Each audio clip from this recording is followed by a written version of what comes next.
ସେଇଭଳି ଜୀବନ ହଉଛି ଦୁଇଟି ପାର୍ଶ୍ୱ ଭଳି, କେତେବେଳେ ସୁଖ ତ କେତେବେଳେ ଦୁଃଖ। ତାପରେ ଆମେ ଯଦି ବାସ୍ତବରେ ଦେଖିବା ଏ ଜୀବନ ହଉଛି ଚାରି ଦିଗର ସମାହାର। ସୁଦାମା ଚରିତ୍ରକୁ ଯିବା, ଆପଣ ଦେଖିବେ ସୁଦାମାଙ୍କୁ ପୁରା ମୂଳରୁ ଶେଷ ପର୍ଯ୍ୟନ୍ତ, ଜୀବନର ଅନ୍ତିମ ପର୍ଯ୍ୟାୟ ପର୍ଯ୍ୟନ୍ତ ତାଙ୍କୁ ହିଁ କେବଳ ଦୁଃଖ ଦିଆଯାଇଛି। ଭଗବାନ କୃଷ୍ଣ ତାଙ୍କର ସଖା, ତାଙ୍କୁ ବହୁତ ଭଲ ପାଆନ୍ତି, ହୃଦୟରେ ଧରି ରଖିଛନ୍ତି, ତଥାପି ତାଙ୍କୁ ଦୁଃଖ ଦିଅନ୍ତି। ଏଇ ଦୁଃଖ ସମୟରେ ସେ କେବେ ବି ଭାଙ୍ଗି ପଡିନାହାନ୍ତି। ଅନ୍ୟମାନଙ୍କର ଉନ୍ନତି ଚାହିଁବା, ଆପଣ ଦେଖନ୍ତୁ, ଆପଣ ଯଦି ଅନ୍ୟମାନଙ୍କର ଉନ୍ନତି ଚାହିଁବେ, ଦେଖ ଆପେ ଆପେ ଆପଣଙ୍କର ଉନ୍ନତି ହବ, ନିଶ୍ଚିତ ହବ। ଜୟ ଜଗନ୍ନାଥ। ମୁଁ ସୁବାସ। ଆଜି କଥାର ମହତ୍ଵ କେତେ ଯେ ଗୁରୁତ୍ୱର, ପରବର୍ତ୍ତୀ ଅଧ୍ୟାୟକୁ ଆମେ ସ୍ୱାଗତ କରିବା, ଆଲୋଚନା କରିବା। ଆଜି ଆମେ ସେଇ ଜୀବନ ଉପରେ ଆଲୋଚନା କରିବା। ବାସ୍ତବରେ ଜୀବନଟା କିଭଳି ପୂର୍ବ, ପଶ୍ଚିମ, ଉତ୍ତର, ଦକ୍ଷିଣ ଏଇ ଚାରି ଦିଗର ସମାହାର, ଏହାରି ଉପରେ ଏଇ ଜୀବନ ପର୍ଯ୍ୟବେସିତ। ଆସନ୍ତୁ ଆଲୋଚନା କରିବା। ଜୟ ଜଗନ୍ନାଥ। ଆଜି କିଛି ଜୀବନ ତତ୍ତ୍ୱ ଉପରେ ସାର୍ କିଛି ଆଲୋଚନା କରିବା। ଆମ ସହିତ ଅଛନ୍ତି ସୁବାସ ସାର୍, କିଛି ପଚାରି ବୁଝି ନେବା। ସାର୍, ଜୀବନ ଯେତେବେଳେ ଲୋକଙ୍କ ସାର୍ ଦୁଃଖ ସୁଖ ସମୟରେ, ଦୁଃଖ ସମୟରେ ଲୋକ ଯେତେବେଳେ ମାନେ ବିଭୋର ହେଇ କିଛି ଭୁଲ ଷ୍ଟେପ୍ ନେଉଛନ୍ତି, ଆତ୍ମହତ୍ୟା କରୁଛନ୍ତି, ସେ ବିଷୟରେ ଆପଣ ସାର୍ କ'ଣ କହିବେ? ଅତି ସୁନ୍ଦର ପ୍ରଶ୍ନଟିଏ। ବାସ୍ତବରେ ଜୀବନ ହଉଛି ସୁଖ ଦୁଃଖର ମିଶ୍ରଣ। କେତେବେଳେ ସୁଖ ଅଛି, କେତେବେଳେ ଦୁଃଖ ଅଛି, ଏଠି ରାତି ଅଛି ତ ଦିନ ଅଛି, ଖାଲ ଅଛି ତ କ୍ଷମା ଅଛି। ତେଣୁ ଜୀବନଟା ଦୁଃଖ ଆଉ ସୁଖର ଗୋଟେ, ଯେମିତି ଗୋଟିଏ ମୁଦ୍ରାର ଦୁଇଟି ପାର୍ଶ୍ୱ, ସେଇଭଳି ଜୀବନ ହଉଛି ଦୁଇଟି ପାର୍ଶ୍ୱ ଭଳି, କେତେବେଳେ ସୁଖ ତ କେତେବେଳେ ଦୁଃଖ। ତାପରେ ଆମେ ଯଦି ବାସ୍ତବରେ ଦେଖିବା, ଏ ଜୀବନ ହଉଛି ଚାରି ଦିଗର ସମାହାର। କ'ଣ ଚାରି ଦିଗର ସମାହାର? ନା ଆମର ପୂର୍ବ ଦିଗ, ପଶ୍ଚିମ ଦିଗ, ଉତ୍ତର ଆଉ ଦକ୍ଷିଣ ଦିଗ। ପୂର୍ବ ଦିଗରେ ରହିଛନ୍ତି ଆମର କୋଉ ଧାମ? ଚାରିଟା ଧାମ। ପୂର୍ବ ଦିଗରେ ଅଛନ୍ତି ଜଗନ୍ନାଥ ଧାମ। ତେଣୁ ଜୀବନଟା ପ୍ରଥମେ ହଉଛି ପୂର୍ବ ଦିଗ କହିଲେ ହଉଛି ଉଦୟର ବେଳ। ପୂର୍ବ ଦିଗ ହଉଛି ଉଦୟର ବେଳ। କହିବାର ଅର୍ଥ ହଉଛି ଜୀବନର ଯେତେବେଳେ ଉଦୟ ହୁଏ, ରାଇଜିଂ ହୁଏ, ତାହା ହଉଛି ପୂର୍ବ ଦିଗକୁ ସୂଚାଏ। ତାହେଲେ ଜୀବନରେ କେତେବେଳେ ଆମେ ଉପରକୁ ଉଠିବା ବା ଆମର କେତେବେଳେ ଅଗ୍ରଗତି ହବ, ପ୍ରଗତି ହବ, ନା ସେତିକି ବେଳେ ଯେତେବେଳେ ଆମେ ପୂର୍ବ ଦିଗର ସୂଚନା ଅନୁସାରେ କାମ କରିବା। କ'ଣ ପୂର୍ବ ଦିଗର ସୂଚନା? ନା ପୂର୍ବ ଦିଗର ସୂଚନା ହଉଛି ଯେ ପୂର୍ବ ଦିଗ ହଉଛି ଯୋଉ ଜଗନ୍ନାଥ ଧାମ, ଶ୍ରୀକ୍ଷେତ୍ର ଧାମ, ସିଏ ହଉଛି 24 ଘଣ୍ଟା ସଂକୀର୍ତ୍ତନ କରାଯାଏ, ନାମ ସଂକୀର୍ତ୍ତନ କରାଯାଏ। ତେଣୁ ଆମେ ଜୀବନରେ କିଛି ସଂକୀର୍ତ୍ତନ କରିବା ବା ଜୀବନରେ କିଛି ସତ୍ସଙ୍ଗ କରିବା।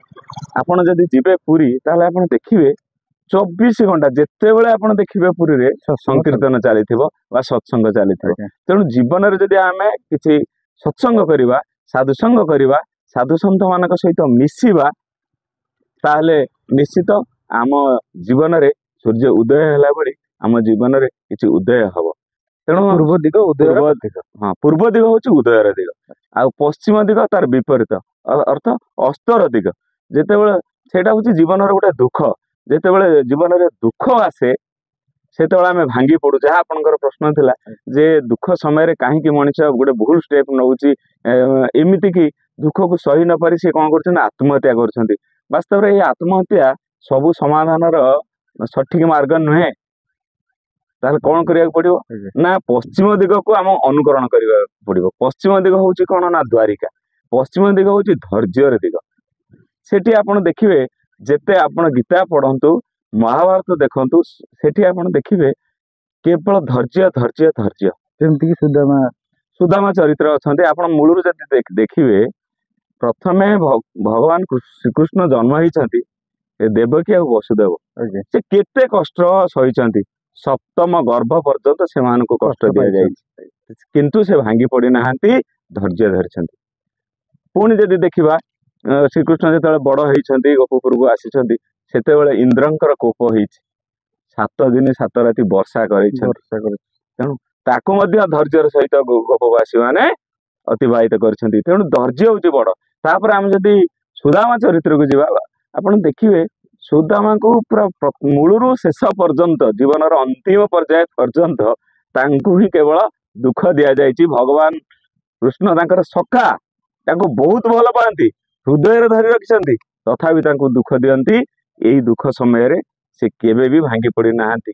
ଏବଂ ଧୈର୍ଯ୍ୟର ସହିତ ଲୋକ ମାନେ ଯୋଉ ମାଗିବା, ସୁଦାମାଙ୍କ ସହଧର୍ମିଣୀ କହିଛନ୍ତି ଯାଆନ୍ତୁ ତମ ସଖା ଅଛନ୍ତି, ସେ ତ ଦ୍ୱାରିକାଧୀଶ ଜଣେ ରାଜା, ତମ ଦୁଃଖ ଶୁଣିଲେ ନିଶ୍ଚିତ ତମକୁ କିଛି ଦେବେ।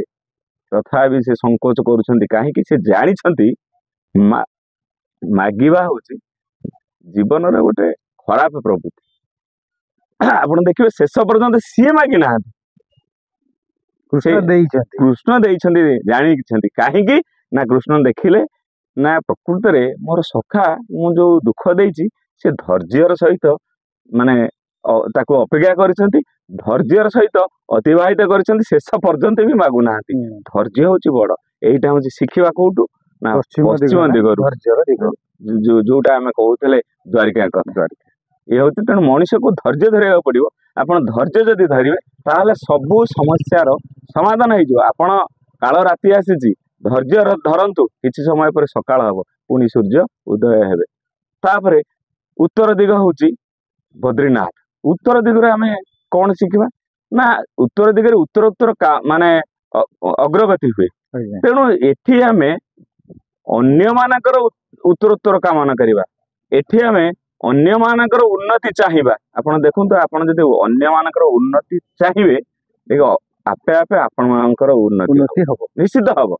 ତେଣୁ ଆମେ ଯେତେବେଳେ ଯିବା ବଦ୍ରିନାଥ, ସେଠି ଆମେ କଣ କରିବା? ନା ଆମ ପାଇଁ କିଛି ମାଗିବା ନା, ସଂସାର ପାଇଁ ମାଗନ୍ତୁ, ଅନ୍ୟ ଲୋକମାନଙ୍କ ପାଇଁ ମାଗନ୍ତୁ।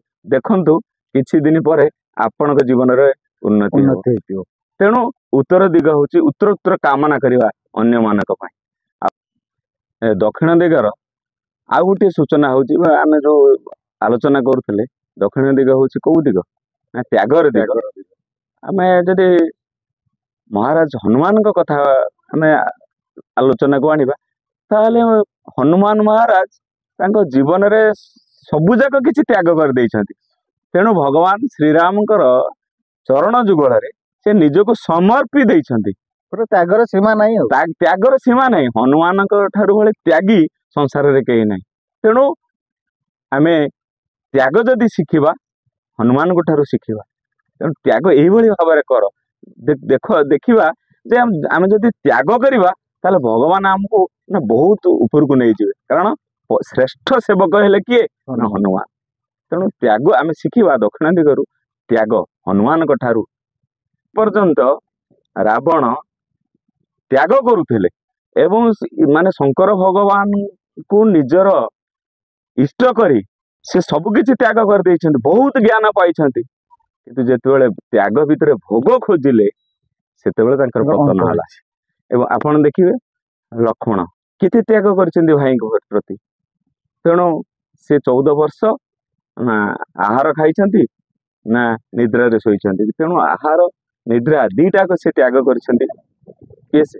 ନା ଅନୁଜ ଲକ୍ଷ୍ମଣ। ପ୍ରତି ଆପଣ ଭରତଙ୍କୁ ଦେଖନ୍ତୁ।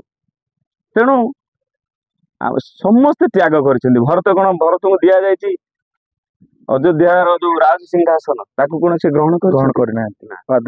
ତାକୁ ସେ ତ୍ୟାଗ କରିଛନ୍ତି। ତେଣୁ ଆପଣ ଯଦି ଦକ୍ଷିଣ ଦିଗକୁ ସୂଚନା ଦେବେ, ବା ଦକ୍ଷିଣ ଦିଗ ଆମର ସୂଚନା ଦଉଛନ୍ତି, ଇଏ ହଉଛି ତ୍ୟାଗର ଦିଗ। ତେଣୁ ଜୀବନରେ 4ଟା ଜିନିଷ କରିବା ଦରକାର। ଯୋଉ 4ଟା ଧାମ ରହିଲା, ସେ 4ଟା ଧାମରୁ ଆମେ 4ଟା ଜିନିଷ ଶିଖିଲେ। ଯାହା ହଉ ସାର୍, ବହୁତ ସୁନ୍ଦର ଭାବରେ ବୁଝେଇଲେ। ଆମ ଜୀବନ ଶୈଳୀ 4 ଦିଗକୁ ନେଇକି, 4 ଦିଗର 4 ଧାମକୁ ନେଇକି ଯୋଉ ଶୈଳୀଟି ସାର୍ କଥାଟି କହିଲେ, ତାକୁ ଆମେ ଆମ ଜୀବନରେ ପ୍ରୟୋଗ କଲେ ଆମ ଜୀବନ ଶୈଳୀଟି ବହୁତ ପରିପୂର୍ଣ୍ଣ ହେଇପାରିବ। ଯାହା ହଉ, ସାର୍ଙ୍କ ସହିତ ଦେଖା ହବା ନେକ୍ସଟ ଏପିସୋଡରେ। ରହୁଛୁ, ନମସ୍କାର, ଜୟ ଜଗନ୍ନାଥ। ଜୟ ଜଗନ୍ନାଥ।